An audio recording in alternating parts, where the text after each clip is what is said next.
रसोई में काम है क्या? मैं जाती हूँ मैं। राखी डरते हुए रसोई में गई। पहले तो सुजाता इस बात को नजरअंदाज कर रही थी, लेकिन फिर उसे राखी की चिंता हुई और उसने इस बारे में रोहन से भी बात की। बेटा, बहू की हालत देख, कितनी अच्छी थी जब वो उसका रिश्ता मैंने तुझसे जोड़ा था, और अब ऐसी हो गई है। माँ, शादी वाले दिन भी वो पूरी रात जागी थी, उसे बिल्कुल भी नींद नहीं आई। मैंने सुबह उठकर देखा तो वो जगी हुई थी। पता नहीं उसको क्या हो गया है। तू एक काम कर, कल उसे कहीं घुमाने ले जा। घूम फिर कर आएगी तो उसका दिमाग खुलेगा, थकान होगी तो क्या पता अच्छी नींद आ जाए।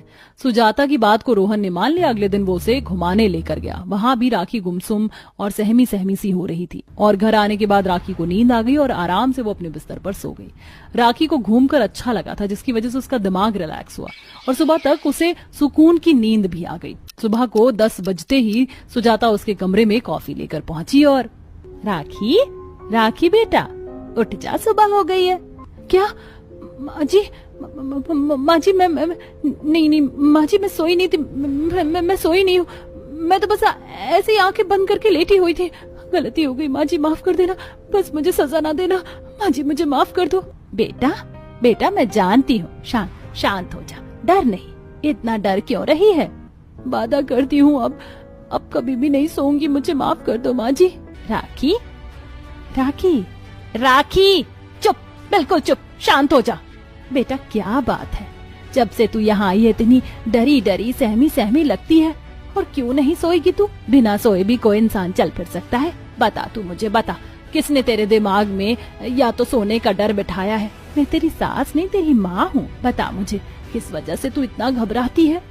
माँ जी मैं शिकायत नहीं कर रही हूँ, लेकिन मेरी सौतेली माँ है ना, कल्याणी माँ, उन्होंने मुझे सो जाने के ऊपर मेरे मायके में मुझे बहुत सताया है। मैं आंखें बंद करूँ अगर उन्हें दिख जाती तो वो गर्मी में मुझे छत पर बंद कर देती थी, और सर्दी में ऐसा होता तो मुझे ठंडे बर्फ के पानी से नहलवाती थी।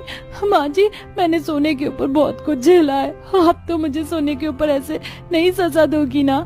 सुजाता ने राखी की बात सुनकर उसे गले लगा लिया और बिल्कुल भी नहीं, तू मेरी बेटी है, तेरा जब दिल करे और जब तक दिल करे तू सोना बेटा।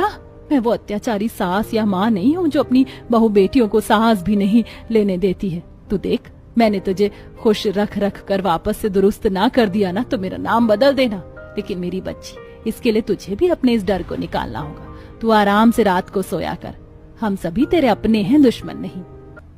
सुजाता की बातों से राखी को बहुत ज्यादा सुकून मिला। बस फिर क्या था, उसी दिन से राखी को अपने ससुराल वालों का डर निकल गया। अब वो रोजाना सुकून की नींद लेती और सबके साथ अच्छे से रहती थी, जिसकी वजह से उसकी सेहत उसके शरीर और चेहरे से भी झलकने लगा था, और अब राखी की जिंदगी में सुकून हो चुका था।